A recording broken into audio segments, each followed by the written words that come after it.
But most of what I've heard you talking about has been about the distribution of income rather than about the distribution of wealth. Yes. Now, you wouldn't argue, at least I hope you wouldn't, that the person in, let's say India is genetically inferior, say, to the person in America. It's rather through the purely arbitrary circumstance of birth that he's in a country with a less developed economy or in a family that doesn't have as large a share of the capital.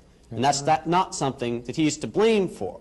Oh, I'm not blaming anybody. Even if the free market system equitably works and everyone progresses an equal amount, that person who started out with a lesser share of the capital is still going to end up with a lesser share of the capital. That's right. And there's nothing in the free market system that's going to enable him to make up for what was a purely arbitrary deficit in the first place.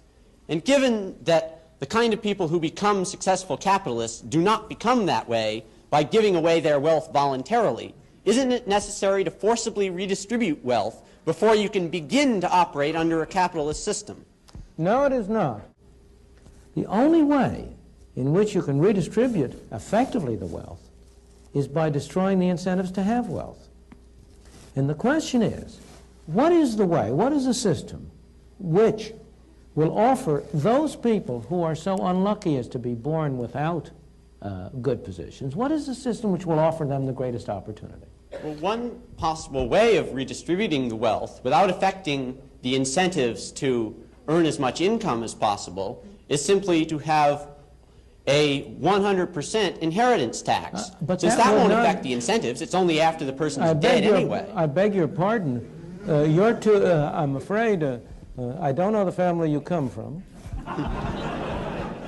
I don't, but as you grow up, you will discover that this is really a family society and not an individual society. We tend to talk about an individualist society, but it really isn't. It's a family society.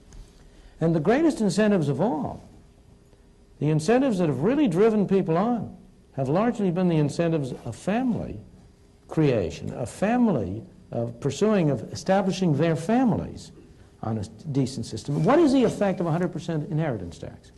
The percent of 100% inheritance tax is to encourage people to dissipate their wealth in high living. What's the harm in that? The harm in that is that where do you get the factories? Where do you get the machines? Where do you get the capital investment? Where do you get the incentive to improve technology? If what you're doing is to establish a society in which the incentive is for people who, if they by accident accumulate some wealth, to waste it in frivolous entertainment. You know, the thing is that the thing that is amazing that people don't really recognize is the extent to which the market system has, in fact, encouraged people and enabled people to work hard and sacrifice in what I must confess I often regard as an irrational way for the benefit of their children. One of the most curious things to me in observation is that almost all people value the utility which their children will get from consumption higher than they value their own.